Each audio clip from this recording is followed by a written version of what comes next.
Yo creo que este tema, y lo venimos hablando con el tema de los encargados de edificio, la polémica que está generando la serie, porque, bueno, a mucha gente le cuesta pagar las expensas y además los alquileres también vuelan y no se recuperan en la misma medida los salarios de los profesionales. Y entre los profesionales están los médicos. Si vos ves un médico residente ganando 160.000 pesos bolsillo, un médico residente ya es médico, estudió 10 años y de repente el salario de ingreso de un bancario en diciembre va a ser de 230.000. Sí. Con esto no quiero decir que esté mal que el bancario gane 230.000 de salario de ingreso. Lo que quiero decir es que solo los que están sindicalizados están logrando preservar su poder adquisitivo. Los profesionales por ahí les cuesta mucho más. Vamos a charlar un poquito con Luis Campos, que hace el seguimiento de todas estas cuestiones desde el Observatorio del Derecho Social de la CTA. Es un gran seguidor y conocedor de paritarias. ¿Cómo andás, Luis? Hola María, ¿qué tal? ¿Cómo estás vos? Bien, cada vez más se ve, ¿no? Sobre todo los profesionales, una brecha ahí muy grande. Sí, hay sectores que tradicionalmente tienen salarios bajos. Vos cuando referís a los profesionales, esto se ve claramente en los trabajadores por cuenta propia, los autónomos, pero en el caso de médicos, en muchos casos son incluso trabajadores sindicalizados, pero en sectores que por distintas razones han tenido poca capacidad de negociación o han tenido empleadores que no tuvieron mucha flexibilidad para garantizar buenos salarios y buenas condiciones de trabajo. En el caso del conflicto de residentes y de concurrentes, que incluso es peor porque trabajan sin cobrar, es un caso, es un conflicto histórico que no solo refiere a los bajos salarios, sino también a las condiciones de trabajo. Recordemos, son trabajadores que tienen jornadas mucho más extensas que la jornada normal de trabajo, con salarios, como bien decías, en el caso de los residentes, muy bajos, y en el caso de los concurrentes ni siquiera. Claro, claro. Ahora, es grande la diferencia. Si uno piensa a alguien que tiene que estudiar 10 años para ser médico residente, el salario de ingreso de un residente con relación al salarios de otros convenios colectivos es muy bajo. Sí, ahí estamos comparando, trabajadores del sector público con trabajadores de actividades que tienen altos niveles de rentabilidad, con lo cual el caso de bancarios, claro, el caso de aceiteros, por ahí los más conocidos, petroleros, claro, son trabajadores que tienen salarios muy elevados, no solo por la capacidad de organización, sino también porque están insertos en actividades que tienen altos niveles de rentabilidad, claro, que no suele ser el caso de los trabajadores del sector público, al menos de la mayoría. Claro. Ahora, el tema de camioneros tiene más que ver con la sensibilidad del tipo de servicio que prestan en términos del poder, de lo que significaría una protesta de camioneros.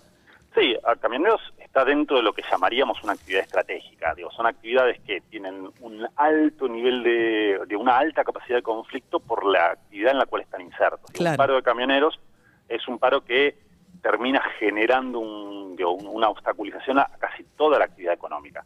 Entonces, si esos sectores están altamente organizados, y esto no solo pasa en Argentina, pasa en el mundo occidental, que si querés que es el mundo que tiene un tipo de organización sindical parecida a la nuestra, siempre los trabajadores de transporte de cargas tienen una alta capacidad de fuego, porque de vuelta, si están muy organizados, tienen la capacidad no solo de parar su actividad, sino parar la actividad del resto. Entonces, eso les genera mejores condiciones de negociación siempre y cuando estén organizados, y es algo de vuelta que no solo pasa en nuestro país, sino que pasa en muchos lugares del mundo. El caso de Estados Unidos es el más conocido. Los Teamsters, claro. Los Teamsters, vimos la película El Irlandés en Netflix. A ver, son cuestiones que no solo se repiten en la Argentina, pero de vuelta, tiene que ver con el sector del cual estamos hablando y obviamente la capacidad de organización de los trabajadores del sector. Claro. Luis, hoy entra una paritaria, una cuota de trabajadoras en casas particulares, que es el empleo de millones de mujeres en la Argentina, lo cual lleva el salario mínimo de una empleada con 8 horas y retiro a 60.500 pesos, ¿no? Sí. Que está con relación al salario mínimo vital y móvil, que lo van a ajustar ahora en noviembre. ¿Cómo viene?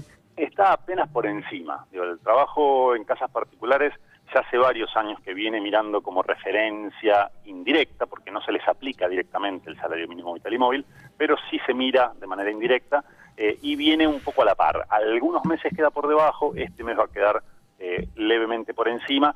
Recordemos que en noviembre debería haber una revisión tanto del salario mínimo vital y móvil como de el salario de las trabajadoras de casas particulares. En el mes de noviembre deberían tener una negociación salarial, está previsto que tengan una negociación salarial, pero bueno, siempre viene pivoteando el salario mínimo vital y móvil, algunos meses por abajo, este mes va a quedar levemente por encima. Bien. ¿Salarios versus inflación? ¿Cómo viene la carrera a noviembre? A noviembre, tenemos datos a septiembre, María.